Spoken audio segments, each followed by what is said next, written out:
હું અમીપ્રા પાર્વતીબેન, હીરપરા કન્યા વિદ્યાલય કાલાવડ, ભૂગોળ વિષય અને આર્ટ્સની અંદર પાઠ 14મો આપત્તિ વ્યવસ્થાપન યાની કે ડિઝાસ્ટર મેનેજમેન્ટ, આ પાઠની અંદર ફરીથી આપ સૌનું સ્વાગત કરું છું. કાલે આપણે આપત્તિ વ્યવસ્થાપનની અંદર જોયું કે પ્રકોપોનું વર્ગીકરણ, કેટલા પ્રકારના પ્રકોપો છે. એની અંદર આપણે જોયું ભૂભૌતિકીય, હવામાનલક્ષી, આબોહવાકીય, જૈવિક, જલીય અને માનવસર્જિત. એની અંદર આપણે જોયું ભૂકંપ વિશે. ભૂકંપના જે ક્ષેત્રો છે એ તમારા કોર્સમાં નથી અને ભૂકંપની માનવ જીવન પર થતી અસરો પણ નથી. આપણે જોયું ભૂકંપ સમયે લેવાતા સાવચેતીના પગલાં, બધું વ્યવસ્થિત રીતે જોયું.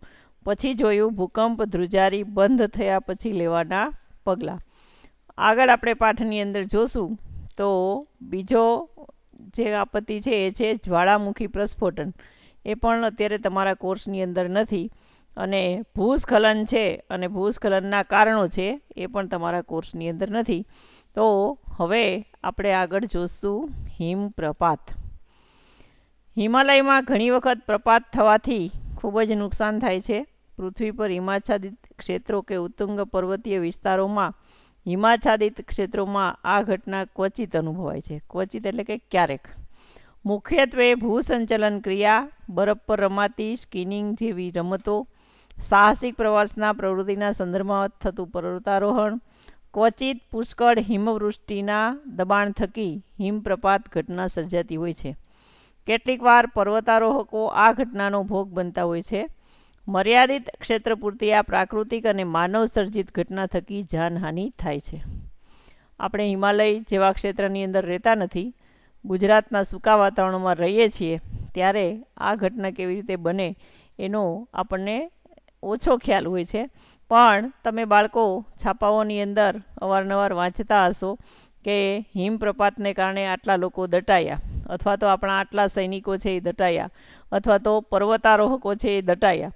તો હિમપ્રપાત જેવી ઘટનાઓ છે એ હિમાલય જેવા ઊંચા પહાડવાળા ક્ષેત્રોની અંદર અથવા તો ઉત્તર ધ્રુવ કે દક્ષિણ ધ્રુવની અંદર થાય છે અને ખૂબ મર્યાદિત એરિયાની અંદર એનું નુકસાન થતું હોય છે.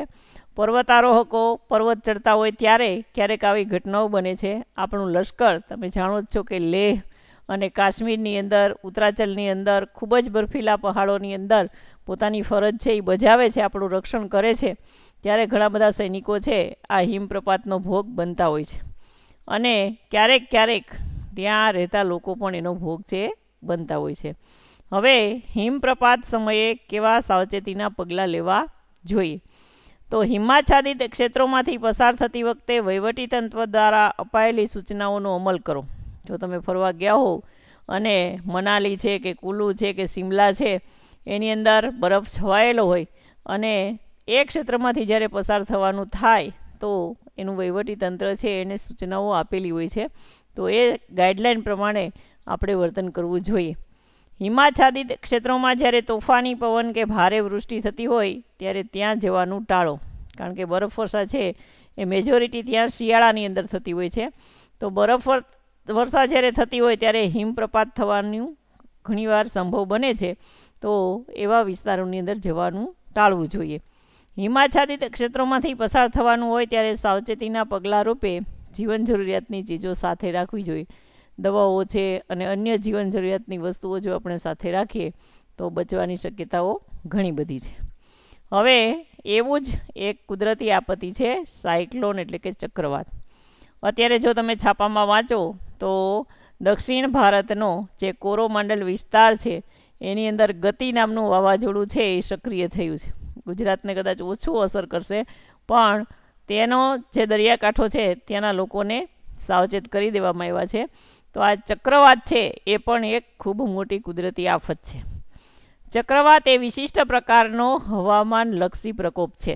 આપણે અગાઉ જોયું ને કે પ્રકોપના પ્રકાર, તો એની અંદર હવામાનલક્ષી કોઈ પ્રકોપ હોય તો એ ચક્રવાત છે. તેનો એક ભૌગોલિક વિસ્તાર હોય છે જ્યાં વાતાવરણીય દબાણ અત્યંત ઓછું હોય છે અને તેની ચારેય બાજુએ વધુ દબાણ હોય તો ત્યાંથી હવા કેન્દ્ર તરફ ગતિ કરે છે. ચારેય બાજુથી અંદર તરફ ધસતા પવનો પૃથ્વીની ધરીભ્રમણની ગતિની અસરથી હવા ચક્રાવા લેતા ઊંચે ઊંચે ચડે છે આ ઘટનાને ચક્રવાત કહે છે. મુખ્યત્વે ચક્રવાત સમુદ્ર પર ઉદ્ભવે છે અને ભૂમિ કિનારાના સંસર્પ સાથે હાસ થવા લાગે છે. દરિયાની અંદર જ્યારે દબાણ છે, હળવા દબાણનો પટ્ટો બને ત્યારે એની ચારે બાજુ છે એ ભારે દબાણ હોય છે અને એને કારણે હવા છે એનો નિયમ છે કે હંમેશા એ ભારે દબાણ તરફથી હળવા દબાણ તરફ ગતિ કરે છે. જ્યારે આવું બને છે ત્યારે જ્યાં હળવું દબાણ હોય ત્યાં ચારે તરફથી હવા છે એ ધસી આવે છે અને પરિણામે ચક્રવાત છે એ ઉત્પન્ન થાય છે. હવે ચક્રવાત દરમિયાન શું થાય છે? તો સમુદ્રના વિશાળ વિસ્તારમાં વધુ શક્તિશાળી ભરતીના મોજા વધુ ઊંચે ઉછળે છે. તટવર્તી પ્રદેશો ઉપર પાણી ફરી વળે છે. જો મોટી ભરતી સમયે ચક્રવાત સર્જાયો હોય તો તેની સંયુક્ત અસર ઘણી જ વિનાશક બની જાય છે. તટવર્તી પ્રદેશોમાં ધોધમાર વરસાદ પડે છે, જેને કારણે પૂરની પરિસ્થિતિ સર્જાય છે. ચક્રવાત વૃક્ષો તથા નબળા મકાનોને ઉખેડી નાખે છે. વીજળીના થાંભલા પડી જાય છે. કિનારા નજીકના જંગલો, જેને આપણે મેંગ્રુવ કહીએ છીએ, જે તે પ્રદેશને ચક્રવાતોની વિનાશક તાકાત અને પ્રલયકારી મોજાથી રક્ષણ પૂરું પાડે છે. જો આવા ચક્રવાત છે એ વર્ષ દરમિયાન ભારતના દરિયા કિનારે વારંવાર અનુભવાતા જ હોય છે. તમે છાપાઓની અંદર વાંચતા હશો, ટીવીની અંદર જોતા હશો, અથવા તો તમે પોતે પણ આવો અનુભવ કરેલો હશે કે ચક્રવાત છે એ ખાસ કરીને દરિયા કિનારાને ખૂબ મોટું નુકસાન કરતા હોય છે.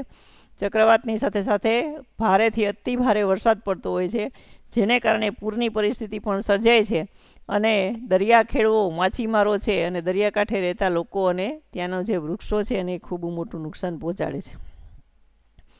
ભારતનો સમગ્ર પૂર્વ કિનારો, જેને કોરોમંડલ અને સિરકાર કહેવાય છે, જેના કાંઠે તમિલનાડુ છે, બંગાળ છે, ઓરિસ્સા છે, આ બધા રાજ્યો આવેલા છે પૂર્વ કિનારા તરફ, ત્યાં વારંવાર ચક્રવાત આવતા હોય છે.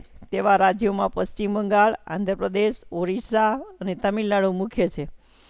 અરબ સાગરના કિનારે ગુજરાત તથા મહારાષ્ટ્રના કિનારા ચક્રવાત થકી વધુ ભોગ બનતા રાજ્યો છે. આપણું ગુજરાત પણ એની અંદર આવે છે, કારણ કે આપણા ગુજરાતને 1600 કિલોમીટર લાંબો દરિયા કિનારો છે અને એના કારણે જ્યારે જ્યારે અરબ સાગરની અંદર ચક્રવાત આવે ત્યારે ગુજરાતને અસર કરે છે. આપણે ભારે વરસાદ હમણાં પડ્યો ત્યારે એક ચક્રવાતની જ અસર હતી અને એને કારણે ઘણા બધા વિસ્તારોની અંદર ભારે વરસાદ છે આ વર્ષે પણ પડેલો હતો. ચક્રવાત અંગેની આગોતરી જાણકારી ઉપગ્રહો દ્વારા મેળવી શકાય છે. પાઠની શરૂઆતમાં જ મેં આપને કહેલું કે અત્યારે ભારત પાસે ખૂબ મોટા સેટેલાઇટ ઉપગ્રહો છે જે હવામાનની ક્ષણની માહિતી છે એ આપણને પહોંચાડતા હોય છે.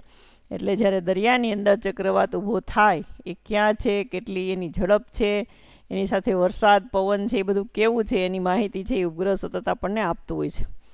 ઉપગ્રહ દ્વારા તેની તીવ્રતા, ગતિ અને દિશા જાણી શકાય છે. કઈ દિશામાં એ ગતિ કરે છે, પછી એની ગતિ કેટલી છે, કેટલા કિલોમીટરની ઝડપે આવે છે, કેટલો તીવ્ર છે, એ બધું આપણે ઉપગ્રહ દ્વારા જાણી શકીએ છીએ.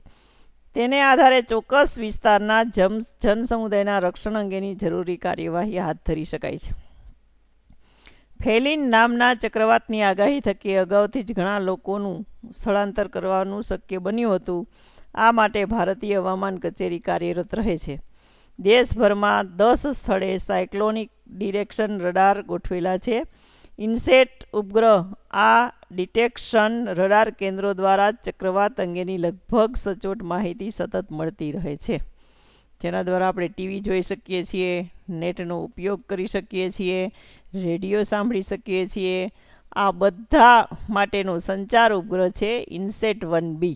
આ ઇનસેટ 1B છે એ ઘણા બધા વર્ષોથી કાર્યરત છે અને એના કારણે આપણે આવી કુદરતી આફતીઓ છે, ચક્રવાત અને વાવાઝોડા જેવી, જેની માહિતી છે એ મેળવી શકીએ છીએ. હવે આપણે જોવાના છે ચક્રવાત અગાઉ લેવાના પગલાં. પહેલું, અફવા ફેલાવશો નહીં અને ભયભીત થશો નહીં. ભારતના લોકોને સૌથી મોટી સલાહ કોઈ આપવાની હોય તો એ કે અફવા, અને બીજું ભયભીત. લોકો છે એ ચક્રવાત દરમિયાન શું કરે છે, જાતની અફવા ફેલાવે છે. અહીંયા એક મકાન પડી ગયું, અહીંયા વૃક્ષ પડી ગયું, ને એટલા માણસો તણાઈ ગયા, ને એટલી હોડી ઊંધી વળી ગઈ. તો આવી જે અફવાઓ છે એમાં ફસાવું નહીં. અધિકૃત સમાચાર અને ચેતવણીઓ સતત સાંભળતા રહો. અધિકૃત સમાચાર છે એ ટેલિવિઝન અને રેડિયો દ્વારા હોય છે. ટેલિવિઝન પણ ચાલુ રહેતા નથી, કારણ કે ત્યારે લાઇટ હોતી નથી, એટલે રેડિયો દ્વારા ખાસ આવી ચેતવણી છે એ સાંભળતા રહેવી. સ્થળાંતર સમયે સામાન તથા ઢોર ઢાંખરની સલામતીનું ધ્યાન રાખો. જરૂર જણાય તો પાલતુ પશુઓને છોડી મૂકો, કારણ કે પાલતુ પશુ જો બાંધેલા જ હોય તો વધારે પૂર આવે તો એ ડૂબી અને મૃત્યુ પામે છે. એટલે પાલતુ પશુને જો છોડી મૂકવામાં આવે તો એ પોતાનું સારું આશ્રય સ્થળ છે એ ગોતી લેતા હોય છે અને તરી અને બીજી જગ્યાએ જતા રહેતા હોય છે. એટલે પાલતુ પશુઓને છોડી મૂકવા જોઈએ, કારણ કે ફરીથી તો પાછા પોતાના માલિકને ગોતતા ગોતતા આવે જ, મને અનુભવ છે. કારણ કે 1982ની અંદર અમારા બધા ઢોર છે એ કાં તો મરી ગયા હતા અથવા તો તણાઈ ગયા હતા. જેટલા તણાઈ ગયા હતા ને ફરીથી બધી ભેંસો અમારા ઘરે આવેલી. એટલે પાલતુ પશુઓને છોડી મૂકવા જોઈએ. ઢોર ઢાંખરની સલામતીનું ધ્યાન રાખવું જોઈએ. માછીમારોએ દરિયામાં જવું નહીં, બોટ સલામત રીતે લાંગરવી. આગળ છે દરિયાકાંઠાના રહેવાસીઓએ સલામત સ્થળે ખસી જવું. આશ્રય લઈ શકાય તેવા ઊંચા સ્થળો ધ્યાનમાં રાખો, કારણ કે આ ચક્રવાતની અંદર શું થાય તો કે ભયંકર વરસાદ પડે અને આ ભયંકર વરસાદની અંદર ઘણીવાર પૂર છે એ પણ ભયંકર આવતું હોય છે. ગામડાને ગામડા ડૂબી જાય છે. એટલે આશ્રય લઈ શકાય તેવા ઊંચા સ્થળ છે એ ધ્યાનમાં રાખવા જોઈએ. અને દરિયાકાંઠે વસતા લોકોએ જ્યારે એને ખસેડવામાં આવે ત્યારે સરકારનું કહ્યું માની અને ખસી જવું જોઈએ. સૂકો નાસ્તો, પાણી, ધાબળા, કપડાં અને પ્રાથમિક સારવારની કીટ સાથે રાખો અને ખાસ કરીને દવા અને ચોખ્ખું પાણી. કારણ કે આ જ્યારે ચક્રવાત આવે ત્યારે ઘણા બધા દિવસો સુધી લાઇટ રહેતી નથી. એટલે ખાસ તો જ્યારે ચક્રવાતની આગાહી આવે ને ત્યારે પહેલાં તો લોટ દળી રાખવો જોઈએ અને પાણીના ટાંકા પણ ભરી લેવા જોઈએ. કારણ કે ઘણા બધા દિવસો સુધી લાઇટ ન આવે તો ચોખ્ખું પાણી પીવા મળતું નથી. વરસાદ વરસે અને પાણી આવે એ બધું ડોળું હોય છે. એટલે દવાઓ છે, ઓઢવાના ધાબળા છે, સૂકો નાસ્તો છે, કપડાં, બેટરી ચાર્જ કરીને રાખવી, મોબાઈલની બેટરી ચાર્જ કરીને રાખવી, આ બધી એની આગોતરી જાણકારી પછીની તૈયારી છે. હવે આપણે ચક્રવાત દરમિયાન શું કરવું જોઈએ? તો જર્જરિત મકાન કે વૃક્ષ નીચે આશ્રય લેશો નહીં, એટલા માટે કે બંનેની પડવાની શક્યતા 100% છે. વૃક્ષો પણ પડે છે અને જર્જરિત મકાન પણ પડે છે. એટલે ત્યાં આપણે આશ્રય લેવાય નહીં. શક્ય હોય તો મોબાઈલ પર ઇન્ટરનેટનો ઉપયોગ કરો અને અદ્યતન માહિતી મેળવતા રહો. રેડિયો પર સમાચાર સાંભળતા રહો અને સૂચનાઓનો અમલ કરો, કારણ કે ટીવી બંધ થઈ જાય લાઇટ ન હોય એટલે. અને મોબાઈલની અંદર બેટરી હોય ત્યાં સુધી મોબાઈલ ચાલે, પછી નહીંતર એ પણ બંધ થઈ જાય. એટલે રેડિયોના સમાચાર છે એ સાંભળવા જોઈએ. ત્યારે દરિયા નજીક, ઝાડ નીચે કે વીજળીના થાંભલા કે તેની લાઇન નજીક ઊભા રહેશો નહીં, કારણ કે લાઇનની અંદર જો વાયર તૂટે અને આપણી પર પડે તો ચક્રવાત તો આવતો આવે, પહેલાં તો શોર્ટ સર્કિટથી માણસને ઈજા થાય. એટલે વીજળીના થાંભલા હોય કે ઝાડ હોય કે દરિયા નજીક હોય ત્યાં ઊભા રહેવું નહીં. વીજ પ્રવાહ અને ગેસ કનેક્શન બંધ કરી દેવા, કારણ કે આગ લાગવાનો ભય રહે વીજ કનેક્શન અને જો ગેસ ચાલુ હોય તો. હવે ચક્રવાત પછી શું કરવું? તો ક્ષતિગ્રસ્ત મકાનોની અંદર જવાનો પ્રયાસ ન કરો, કારણ કે ચક્રવાતની થપાટો એટલી બધી લાગે કે ગમે એવું મકાન હોય તો એ પણ ક્ષતિગ્રસ્ત થઈ જતું હોય છે. તો એની અંદર ન જવું જોઈએ. જો ઘર સલામત હોય તો જ ઘરમાં રહો. ઘરની બહાર નીકળતા પહેલાં ચક્રવાત પસાર થઈ ચૂક્યો છે તેની ખાતરી કરી લો, કારણ કે રેડિયોની અંદર વારે વારે એના મેસેજ આવતા હોય છે કે હવે આ ચક્રવાત છે એ પસાર થઈ ગયો છે. તો ઘરની અંદર આપણે સલામત હોઈએ તો એ સલામત સ્થળે જ રહેવું જોઈએ. સરકારની કે કોઈ પણ ગાઈડલાઈન મળે પછી જ બહાર નીકળવું જોઈએ. ઘરના રેડિયો કે ટીવી ઉપર સલામતીનો સ્પષ્ટ સંદેશ મળે તેની રાહ જુઓ. વાવાઝોડાને કારણે ધ્વંસ થયેલો કાટમાળ, કાચના ટુકડા જેવી સામગ્રીથી દૂર રહો, કારણ કે વૃક્ષો ધરાશયી થાય, મકાનો ધરાશયી થાય, પતરા ઉડે, બારીના કાચ તૂટે, આ બધાથી આપણે દૂર રહેવું જોઈએ. ગેસ કનેક્શન લીકેજ નથી તેની ચકાસણી કરી જો લીકેજ થાય તો બારી બારણા ખોલી નાખો અને મકાનની બહાર જતા રહો. જો સ્થળાંતર કરેલું હોય તો સૂચના મળે ત્યારે અને સૂચના મુજબના રૂટ ઉપરથી જ પાછા ફરો. ઘણીવાર બધા લોકોનું સ્થળાંતર કરવામાં આવે છે સલામત સ્થળે, સ્કૂલોની અંદર અથવા પાકા મકાનોની અંદર. તો જ્યારે ફરીથી એને પાછા જવાની સૂચના મળે ત્યારે જ એને પાછું જવું જોઈએ, ત્યાં સુધી પાછું જવું જોઈએ નહીં. વીજળીના સાધનોને નુકસાનથી બચાવવા ઘરની મુખ્ય કંટ્રોલ સ્વિચ બંધ કરી દો. બચાવની કામગીરી માટે ફાયર બ્રિગેડ, પોલીસ, સ્વૈચ્છિક સેવાકીય સંસ્થાઓ વગેરેનો સંપર્ક કરો અને સુરક્ષિત ખોરાકનો ઉપયોગ કરો, કારણ કે ચક્રવાત જાય પછી પૂર આવે અને પૂર જાય અથવા તો ચક્રવાત દરમિયાન ઘણીવાર રોગચાળો છે એ ભયંકર રીતે ફાટી નીકળતો હોય, કોલેરા જેવો, કારણ કે દરેકે દરેક જગ્યાએ પાણી છે એ દૂષિત થઈ જાય અને એના કારણે સુરક્ષિત ખોરાક હોય, ભલે એક ટાઈમ ભૂખ્યું રહેવું પણ સુરક્ષિત ખોરાક હોય એ જ ખાવો, વાસી ખોરાક ખાવો નહીં. હવે એના જેવી જ ભયંકર પરિસ્થિતિ છે એ છે પૂર. પૂર એ પ્રાકૃતિક પ્રકોપ છે. નદીના પ્રવાહમાં આકસ્મિક ઝડપી અસાધારણ વધારો થાય, વધારાનું પાણી નદીના બંને કાંઠાના પ્રદેશો ઉપર ફેલાઈ જાય અને તે પાણીની થોડા સમય સુધી ઝડપથી અસર રહે તે સ્થિતિને નદીનું પૂર કહે છે. પૂર એટલે શું એની વ્યાખ્યા આપી. આ શું કહેવાય તો કે ઘણીવાર નદીના પ્રવાહમાં આકસ્મિક અને ઝડપી અસાધારણ વધારો થાય અને વધારાનું પાણી છે એ નદીની અંદર ન રહે પણ ક્યાં રહે તો કે બંનેના કાંઠા ઉપર ફેલાઈ જાય, બંને કાંઠા નદીના, અને એની અસર ખૂબ જ રહે, એને નદીનું પૂર કહે છે. નદીબંધોમાં ફાટ પડે કે ભંગાણ સર્જાય ત્યારે સંચાલિત થયેલો જળ જથ્થો ખૂબ જ વેગથી ધસી આવે છે, તેથી પૂરની સ્થિતિ સર્જાય છે. 11 ઓગસ્ટ 1979ના રોજ ગુજરાતમાં મોરબી જળ હોનારત મચ્છુ 2 બંધ તૂટી જવાને કારણે થઈ હતી. ત્યારે હું 7મું ભણતી હતી બાળકો, અને છાપાઓમાં જોતા, રેડિયોમાં સાંભળતા, કારણ કે ત્યારે તો ટીવી કેવું કંઈ હતું નહીં, પણ ઘણા બધા માણસો, હજારો માણસો છે, પશુઓ છે, એ બધા એ પૂરની અંદર બેઘર બની ગયેલા અને કેટલાય માણસો છે એના મૃત્યુ થયેલા, કેટલાય પશુઓના મૃત્યુ થયેલા. ભૂસંચલનને કારણે ભૂપૃષ્ઠનો ઢાળ બદલાઈ જાય એ સ્થિતિમાં નદીના પ્રવાહની દિશા બદલાઈ જતાં અણધાર્યું પૂર આવે છે. આનો પણ મને પ્રત્યક્ષ અનુભવ છે, કારણ કે 1982ની અંદર અમારા ગામની બાજુમાં વહેતી નદી ઓજત છે, એનો આવી રીતે પ્રવાહ બદલાયેલો અને હજારો માણસો છે એ બેઘર બની ગયેલા અને ખૂબ મોટું હોનારત છે એ સર્જાયેલું હતું. ભારતના ઉત્તર પૂર્વના રાજ્યોમાં પ્રતિવર્ષ પૂરનો વિકટ પ્રશ્ન સર્જાય છે. તમે જોતા જશો, આસામ છે, બંગાળ છે, ઓરિસ્સા છે, ત્યાં દર વર્ષે હજારો માણસો છે એ પૂરમાં ફસાતા હોય છે. બ્રહ્મપુત્ર, ગંગા અને કોસી નદીઓના અવારનવાર પૂર આવે છે. કોસી નદી છે ને એને બિહારનો શ્રાપ કહેવામાં આવે છે, એટલા માટે કે આ નદી છે વારંવાર પોતાનું વહેણ છે એ બદલે છે અને દર વર્ષે આમાં ભયંકર પૂર આવે છે. ઉપરવાસમાં પડતા વધુ વરસાદને કારણે નર્મદા, ગોદાવરી, તાપી, કૃષ્ણા, કાવેરી નદીઓની પૂરની સમસ્યા રહે છે. પંજાબ, હરિયાણા અને હિમાચલ પ્રદેશમાં પણ અવારનવાર પૂર આવે છે. નદીના જળસ્રાવ વિસ્તારમાં અચાનક વધુ વરસાદ આવે ત્યારે બંધની સપાટી વધી જતાં બંધના દરવાજા તાત્કાલિક ખોલી નાખવા પડે છે. આ સ્થિતિમાં નીચાણવાળા વિસ્તારોમાં માનવસર્જિત પૂરની સ્થિતિ સર્જાય છે. માનવસર્જિત પૂરની સ્થિતિ એટલે માણસે ડેમ બનાવ્યા છે અને ડેમની અંદર પાણીનો સંગ્રહ થાય, પછી જ્યારે એવું લાગે કે હવે આ ડેમ છે એ પાણીનો સંગ્રહ કરી શકે એમ નથી, ત્યારે શું કરવામાં આવે તો કે ડેમના દરવાજા ખોલી નાખવામાં આવે અને એને કારણે પૂરની પરિસ્થિતિ છે એ સર્જાતી હોય છે. હવે આપણે જોઈએ પૂર વ્યવસ્થાપન.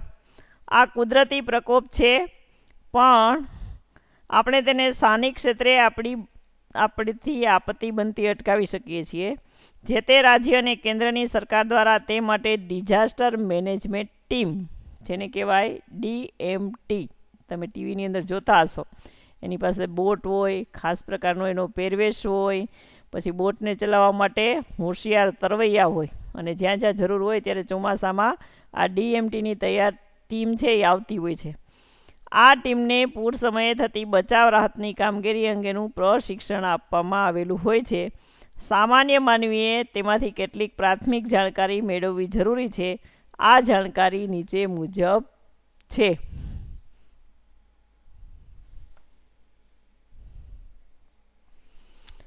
પૂર આવતા પહેલાં લેવાના સાવચેતીના પગલાં. પૂરની આગાહી હવે સરળતાથી થઈ શકે છે. ઉપગ્રહો દ્વારા આ કામગીરી ઝડપી બની છે. ક્યારેક અઠવાડિયા અગાઉ પણ પૂર આવવાનું અનુમાન થઈ શકે છે. પૂર આવવાની સંભાવનાની સચોટ માહિતી મળે ત્યારે આ મુજબના પગલાં છે તે ભરી શકાય. સલામત તેવા ઊંચાણવાળા સ્થળોની જાણકારી મેળવી લેવી અને ત્યાં પહોંચવા ટૂંકા માર્ગો વિશે જાણી લેવું. ઘરનો બધો જ કિંમતી સામાન સલામત સ્થળે ખસેડી લેવો, જેથી પૂરના પાણીથી નુકસાન ન પહોંચે, તેમજ પાણી, ગટર તેમજ વીજળીના કનેક્શન બંધ કરી દેવા. ઘરની અંદર જે સામાન હોય ને, ખાસ કરીને ઊંચા પ્લેટફોર્મ પર ચડાવી દેવો, અને આપણા કિંમતી ઘરેણાં હોય, દસ્તાવેજ હોય, એ એક બેગમાં ભરી લેવા. એટલે આપણે જવાનું થાય ત્યારે સીધા એ બેગ લઈ અને હોડીમાં બેસી જવાનું થાય. અને વીજળીના કનેક્શન હોય એ ગટરના પાણી અંદર ન જાય એટલા માટે એ બધું બંધ કરી દેવું. સલામત સ્થળે જવાની સ્થિતિમાં આપના વાહનો ઊંચાણવાળા યોગ્ય સલામત સ્થળે પાર્ક કરી દો. સુરતમાં આ માટે ખાસ વ્યવસ્થા કેટલાક મકાનોના ધાબા પર કરવામાં આવે છે, જેથી કરીને આપણી ગાડી હોય અથવા તો મોટરસાઇકલ હોય ધાબા ઉપર ચડી જાય તો ત્યાં સુધી તો પૂર આવવાનું નથી, નહીંતર શું થાય, ગાડી હોય એની અંદર પણ પાણી ઘૂસી જાય, ગાડી પણ તણાઈ જાય, મોટરસાઇકલ પણ તણાઈ જાય. આપનું વાહન બંધ થઈ જાય તો વાહન છોડી વિના વિલંબે સલામત સ્થળે પહોંચી જાઓ, નહીંતર વાહન એ જાય ને આપણે જઈએ. પ્રાથમિક સારવાર માટેની કીટ તૈયાર રાખો. તેમાં ખાસ કરીને સર્પદંશ અને ડાયરિયા એટલે કે ઝાડાને લગતી દવાઓ પૂરતા જથ્થામાં રાખો. બાળકો, મને અનુભવ છે કે પૂરની અંદર ખૂબ મોટા ભયંકર કોબરા જેવા સાપ છે ને તણાઈને આવતા હોય છે, કારણ કે પૂર તો ક્યાંથી ક્યાંનું આવતું હોય. એમાંય જ્યારે પર્વત ઉપરથી ને પૂર આવે, એકદમ પાણી આવે ત્યારે એની અંદર સાપ તણાઈને આવતા હોય છે. અને ડાયરિયા એટલા માટે થાય કે ચારે બાજુ છે ગંદકી છવાઈ જાય પૂરની પરિસ્થિતિની અંદર, અને ચોખ્ખું પાણી ન મળે, એટલે આ બંનેની દવા છે એ સાથે રાખવી. વિવિધ વસ્તુઓ બાંધીને લઈ જવા માટે જાડા દોરડા મેળવી રાખો. છત્રી સાથે રાખો, તેમજ પૂરમાં ચીજવસ્તુઓ ભીની ન થાય તે માટે મજબૂત પ્લાસ્ટિકની કોથળીનો ઉપયોગ કરો. અને ગુણવત્તા ધરાવતી વધારાની પ્લાસ્ટિકની કોથળીઓ પણ સાથે રાખો, જેથી કરીને આપણી જે કિંમતી ચીજવસ્તુઓ છે અથવા ઓઢવા પાથરવાનું જે સામાન છે, કારણ કે પૂર હોય ત્યારે સાથે સાથે વરસાદ પણ વરસતો હોય, તો આવી પ્લાસ્ટિકની કોથળીઓની અંદર આપણે રાખી અને એને સલામત રીતે રાખી શકીએ છીએ. નાનો રેડિયો તથા ટોર્ચ હાથવગા રાખો. લાંબા દંડા કે વાંસ રાખો, જેથી પૂરનામાં તણાઈને આવતા સાપ કે અન્ય જીવોને દૂર કરી શકાય. કારણ કે સાપ છે એ પણ બચવા માગતા હોય, પૂરની અંદર તણાતા હોય એટલે તરત જ ગુસ્સે થયેલા હોય એટલે કરડી લે, એટલા માટે આવો વાંસ કે દંડો સાથે રાખવો સારો. ઊની વસ્ત્ર, પીવાનું પાણી અને લાંબા સમય સુધી સચવાઈ રહે તેવા નાસ્તાનો પ્રબંધ કરો. પૂર દરમિયાન અને પછી શું કરવું જોઈએ? તો રેડિયો, ટીવી, ઇન્ટરનેટ તથા સમાચાર પત્રોનો સતત સંપર્ક જાળવી રાખો. જો સ્થળાંતર કરવું પડે તો સર્વપ્રથમ અંગત કિંમતી દસ્તાવેજો અને જીવનરક્ષક દવાઓ સાથે લઈ લેવી. તમે જે સ્થળે જવાના હોવ તેનું સરનામું તમારા વિસ્તારના DMT કાર્યકરને આપીને રાખો. અજાણ્યા પાણીમાં ઉતરવાનું સાહસ કરશો નહીં, કારણ કે અજાણ્યા પાણીની અંદર ક્યાં ખાડો કે ગુનો છે એ આપણને ખબર નથી, તો ડૂબવાની શક્યતા છે, એટલે ક્યારેય અજાણ્યા પાણીમાં ઉતરવું નહીં. પૂર દરમિયાન ઉકાળેલું પાણી પીવું, નહીંતર કોલેરા કે ડાયરિયા જેવા રોગો થાય, કમળો થાય, એટલા માટે. ખોરાક ઢાંકેલો રાખવો. વાસી કે પલળેલો ખોરાક લેવો નહીં. પૂર વખતે સરકારી તંત્ર તથા સ્વૈચ્છિક સંસ્થાઓને મદદરૂપ બનો. બીજાને મદદરૂપ બનવાની ભાવના રાખવી, જેથી કરી અને આપણે પણ બીજાની મદદ મેળવી શકીએ. હવે પૂર પછી શું કરવું જોઈએ? તો ઊંડા અને અજાણ્યા પાણીમાં પ્રવેશવું નહીં. ઘણીવાર બાળકો એવું બને કે પૂરના કારણે ખાડાઓ પડી જતા હોય છે, આપણને પહેલાં ત્યાં ખાડો ન હોય અને પૂરને કારણે ખાડો પડી જાય અને એની અંદર જાય તો ડૂબવાની શક્યતા છે, એટલા માટે અજાણ્યા પાણીમાં ક્યારેય ન જવું. ભરાયેલા ગંદા પાણીમાં જંતુનાશક દવાનો છંટકાવ કરવો. ઘરની સ્થિતિ જાણી લો. રહેવા લાયક ન હોય તો રહેવાનું જોખમ ન લેશો. જો પૂરના પાણી ઘરમાં ભરાયેલા હોય તો ઘરમાં રહેવાનું સલામત નથી. કેટલીક વાર ગટર અને પીવાના પાણીની લાઇનમાં ભંગાણ સર્જાય છે, પરિણામે ગટરનું પ્રદૂષિત પાણી પીવાના પાણીની લાઇનમાં ભળી જાય છે, તેથી આ પાણી વાપરવાનું ટાળો. ગટર, વીજળી, પાણીની લાઇનો અધિકૃત વ્યક્તિ પાસે ચેક કરાવી લો. ઉકાળેલું ક્લોરીનયુક્ત પાણી પીવો. બજારું મિનરલ વોટરનો વિશ્વાસ એકંદરે ઓછો કરો. આપણા ઘરમાં જ ઉકાળેલું પાણી છે એને ક્લોરીનયુક્ત કરી અને પીવાનું રાખવું. બજારું પાણી છે એ ન પીવું, અને ચેપી રોગ ફેલાવાની સંભાવના રહે, તેથી તાત્કાલિક ડાક્ટરની સલાહ લેવી. ઘરના ઓસડિયા હોય તો ઠીક છે, જાણકાર હોય તો ઠીક છે. તો જો આ પ્રમાણે આપણે પૂર દરમિયાન, પૂર આવતા પહેલાં, પૂર દરમિયાન અને પૂર આવ્યા પછી પ્રયત્ન કરશું તો આપણું અને આપણા જાનમાલ છે એનું આપણે રક્ષણ કરી શકશું. Best of.